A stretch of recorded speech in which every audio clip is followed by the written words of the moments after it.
welcome to Business Studies class. Today we are going to start with our third form of business organization.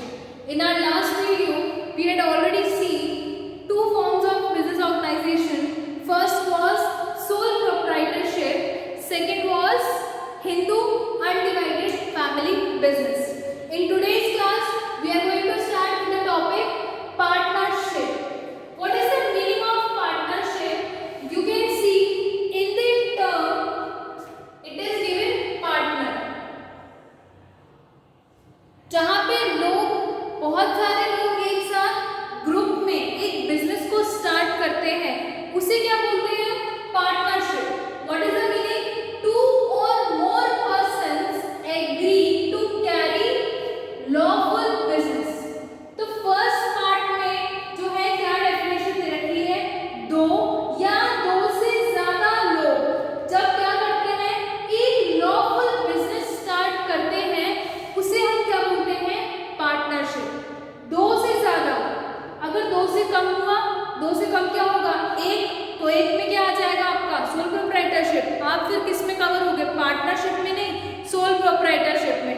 तो partnership में cover होने के लिए दो या दो से ज्यादा लोग अगर एक लॉफुल बिजनेस करने के लिए एग्री है तो हम उसे क्या बोलेंगे? पार्टनरशिप. अब बाद में मैंने क्या लिखा है? Agreed to share profits and losses. अगर वो जो लोग हैं बिजनेस के अंदर जो पार्टनर्स हैं अगर वो एग्री है अपने लॉस या अपने प्रॉफिट को शेयर करने के लिए तो उसे हम क्या बोलेंगे? पार्टनरशिप. तो पार्टनरशिप का मतलब जब दो या दो से ज्यादा लोग एक साथ प्रॉफिट और लॉस एक बिजनेस में शेयर करने के लिए रेडी हो जाते हैं, एक लॉफुल बिजनेस बनाते हैं, उसे हम क्या बोलते हैं? पार्टनरशिप.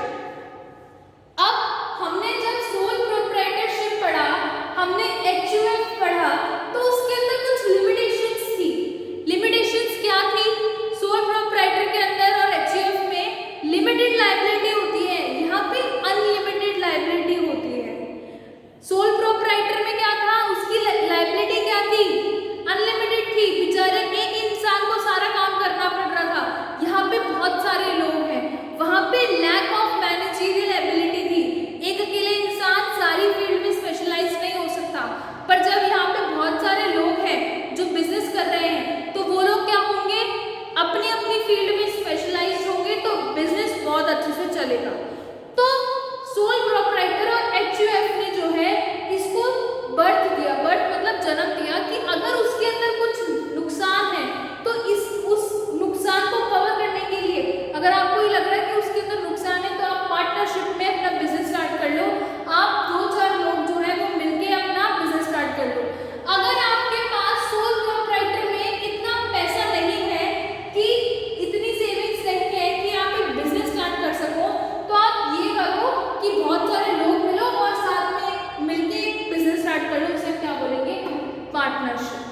पार्टनरशिप स्टार्ट करने के लिए आपको एक एग्रीमेंट कराना पड़ता है. एग्रीमेंट मतलब एक कॉन्ट्रैक्ट होता है जो लॉ के नजर में होता है, एक डॉक्यूमेंट होता है, ठीक है, जो हमें रजिस्ट्रेशन करानी पड़ती है कि मेरी ये पार्टनरशिप है, इसका नाम ये है और मैं जो हूँ इस इंसान के साथ पार्टनर हूँ और हम लोग एक बिजनेस स्टार्ट करने जा रहे हैं. उसे क्या बोलेंगे हम?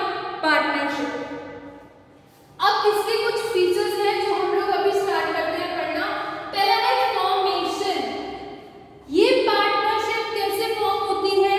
इंडियन पार्टनरशिप एक्ट 1932 में एक एक्ट बना रखा है, इंडियन पार्टनरशिप एक्ट 1932 में. यहाँ पे आपको रजिस्ट्रेशन कराना पड़ता है अपनी पार्टनरशिप का. दूसरी चीज, पार्टनरशिप का रजिस्ट्रेशन कराना कंपलसरी नहीं है, ऑप्शनल है. कराना चाहो तो करा सकते हो, नहीं कराना चाहो आपकी मर्जी है. अगर आप अपने पार्टनरशिप को लीगली रजिस्ट्रेशन कराओगे तो कहाँ कराओगे? किस एक्ट में कराओगे? इस एक्ट में कराओगे, इंडियन पार्टनरशिप एक्ट 1932 में. ठीक है. अगर आप अपने वकील के पास जाते हो, अपने एडवोकेट के पास जाते हो, आप वहाँ जाके ये बोलते हो कि भाई मैंने ना क्या करना है, हम पार्टनरशिप स्टार्ट करने जा रहा है, तो वो क्या बोलेगा, ठीक है, जो भी डॉक्यूमेंट्स लगेंगे, लीगल फॉर्मेलिटीज लगेगी, मैं आपको रेडी करके दे दूंगा, आप लोग उस पर साइन कर देना। अब वो जो एडवोकेट है वो कौन से डॉक्यूमेंट्स की बात कर रहा है, वो ऐसे डॉक्यूमेंट्स की बात कर रहा है जो डॉक्यूमेंट्स कहाँ से आएंगे, इस एक्ट से आएंगे। इस एक्ट के अंदर जो भी टर्म्स एंड कंडीशंस दे रखी होगी रिलेटेड टू पार्टनरशिप, उन लोगों को ये सारी टर्म्स एंड कंडीशंस माननी पड़ेगी। आया समझ में? नेक्स्ट है लायबिलिटी। अब जो लायबिलिटी होती है पार्टनर्स की वो होती है अनलिमिटेड, मतलब अगर कोई नुकसान हुआ तो उन लोगों को जो है बियर करना पड़ेगा, उन लोगों को वो नुकसान उठाना पड़ेगा। तो यहाँ पे जो लायबिलिटी होती है वो अनलिमिटेड होती है। मान लो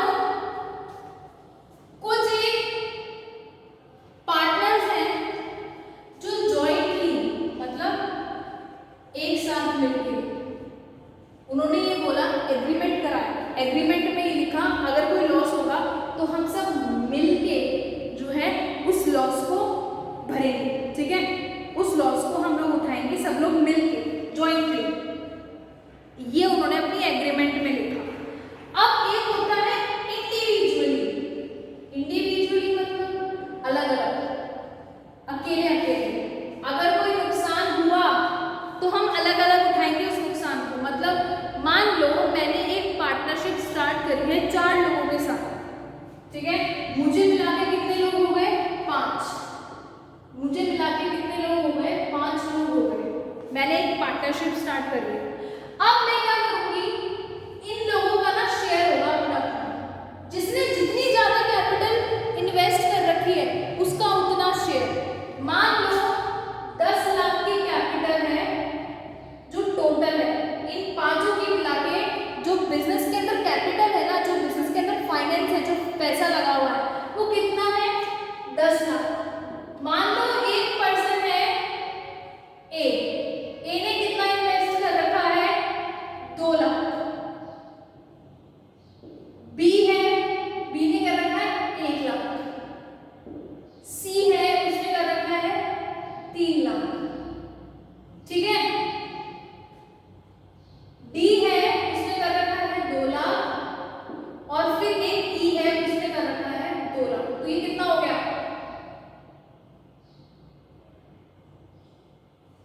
हो गए 10 हो गए ये पूरे टोटल, ठीक है। तो ये जो है, अब रेशियो क्या आया इसका, A B C D E का 2:1:3:2:2,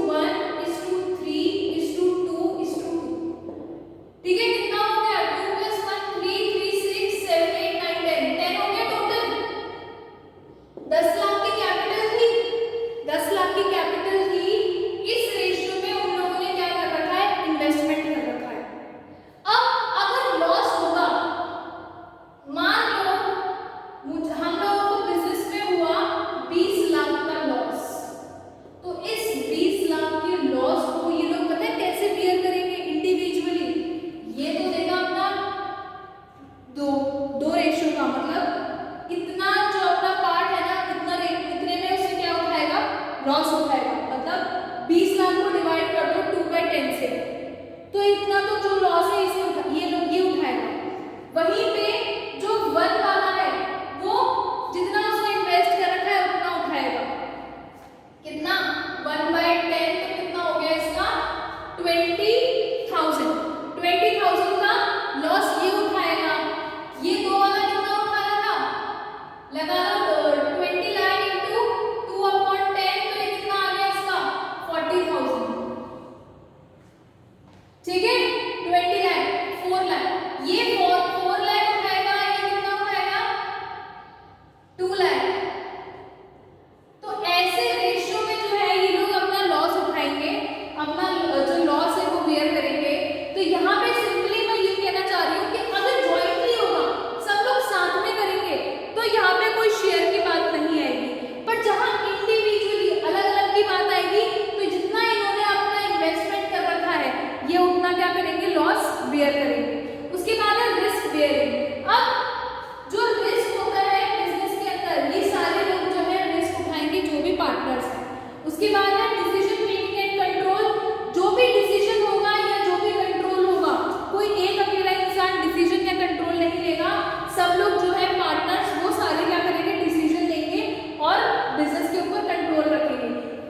तीन क्या करेंगे, या तो नया एग्रीमेंट बना लेंगे कि हम तीन जो है पार्टनर्स हैं, या फिर क्या होगा, वो बिजनेस बंद हो जाएगा।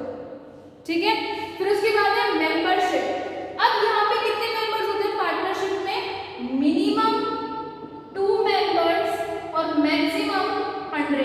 100 से ज्यादा पार्टनर्स नहीं हो सकते, या तो 2 या 100, 100, या तो 2 पार्टनर्स होंगे मिनिमम, कम से कम 2 तो होने ही चाहिए, तो पार्टनरशिप है, और ज्यादा से ज्यादा कितने हो सकते हैं, 100। ठीक है, अब मेरिट्स क्या क्या फायदे हैं, इजी फॉर्म है, इजी, आप इजीली बंद कर सकते हो एग्रीमेंट को। जैसे आपको लगा कि कुछ ना कुछ गड़बड़ हो रही है, आपने वहीं जो है अपना एग्रीमेंट खराब कर दिया, आपने बोल दिया मैं इस एग्रीमेंट को नहीं मानता, हम ही कानून के पास जाके ये एग्रीमेंट खत्म करवा देंगे। ठीक है, फिर है बैलेंस डिसीजन मेकिंग। अब इतने सारे लोग जो है डिसीजंस लेते हैं, तो एक बैलेंस बना रहता है, सब लोगों को क्या है, ओपिनियंस में अपने अपने डिसीजंस को लेने में पता होता है उन्हें कि उनके लिए कौन सा बिजनेस के लिए कौन सा डिसीजन सही रहेगा, तो बैलेंस रहता है डिसीजन। उसके बाद है मोर फंड्स। अब इतने सारे जो पार्टनर्स हैं साथ में आएंगे, पैसा लेके आएंगे, तो पैसा ज्यादा आएगा ना, मोर फंड्स। फंड्स क्या होंगे, ज्यादा। Sharing of risk. अब जितने ज्यादा लोग उतना ज्यादा शेयर रिस्क का, प्लस आप रिस्क शेयर कर रहे हो तो लॉस हुआ तो वो भी शेयर होगा। एक अकेला इंसान के ऊपर लॉस नहीं उठाएगा, वो नुकसान नहीं उठाएगा, बहुत सारे लोग एक साथ नुकसान उठाएंगे, तो ये भी एक तरीके से फायदा है। अगर प्रॉफिट हो गया तो सबको होगा। उसके बाद क्या लिमिटेशंस है, अनलिमिटेड लायबिलिटी। अब पार्टनर्स की क्या रहती है, लायबिलिटी अनलिमिटेड रहती है, एक हद तक लायबिलिटी रहती है। ठीक है, आपके पार्टनर्स की जो लायबिलिटी रहती है, सॉरी, अनलिमिटेड रहती है, मतलब कितना भी नुकसान हुआ पार्टनर्स अपनी पर्सनल एसेट्स पे क्या करते हैं, बेच देते हैं। तो लायबिलिटी क्या रहती है यहाँ पे भी अनलिमिटेड। सोल प्रोप्राइटर में पढ़ा था हमने, वहां पे उसकी लायबिलिटी क्या रहती है, अनलिमिटेड। ऐसे ही यहाँ पे है, पार्टनर एक साथ काम कर रहे हैं तो इनकी लायबिलिटी भी क्या रहेगी, अनलिमिटेड। उसके बाद है पॉसिबिलिटी ऑफ कॉन्फ्लिक्ट्स। अब जब आपको पता है कि दो जने काम कर रहे हैं, और साथ ही साथ 2 से ज्यादा कितने हो सकते हैं, 10 भी हो सकते हैं, 20 भी हो सकते हैं, ज्यादा से ज्यादा कितने होंगे, 100। तो यहाँ पे क्या होते हैं, चांसेस रहते हैं लड़ाई झगड़े के, पार्टनर्स में आपस में कॉन्फ्लिक्ट हो जाए, कॉन्फ्लिक्ट मतलब झगड़ा हो जाए, तो यहाँ पे पॉसिबिलिटीज रहती है झगड़े। फिर उसके बाद है लैक ऑफ कंटिन्यूटी। जैसे ही एक पर्सन की डेथ हुई, जो एग्रीमेंट था वो अपने आप खत्म हो जाएगा। ठीक है, तो यहाँ पे जो बिजनेस की जो कंटिन्यूटी रहती है वो एक लिमिट तक रहती है। अगर जैसे ही किसी एक पार्टनर को कुछ हुआ, आपका बिजनेस वहीं बंद हो जाएगा। तो आज की क्लास में हमने क्या पढ़ा, पार्टनरशिप क्या होता है, उसके फीचर्स क्या है, उसके मेरिट्स क्या है और उसकी लिमिटेशंस क्या है। आई होप आपको ये वाला टॉपिक अच्छे से समझ में आया होगा। बाकी का जो पार्टनरशिप का जो पोर्शन है थोड़ा सा और है, जो मैं आपको नेक्स्ट क्लास में कराऊंगी। Thank you so much class.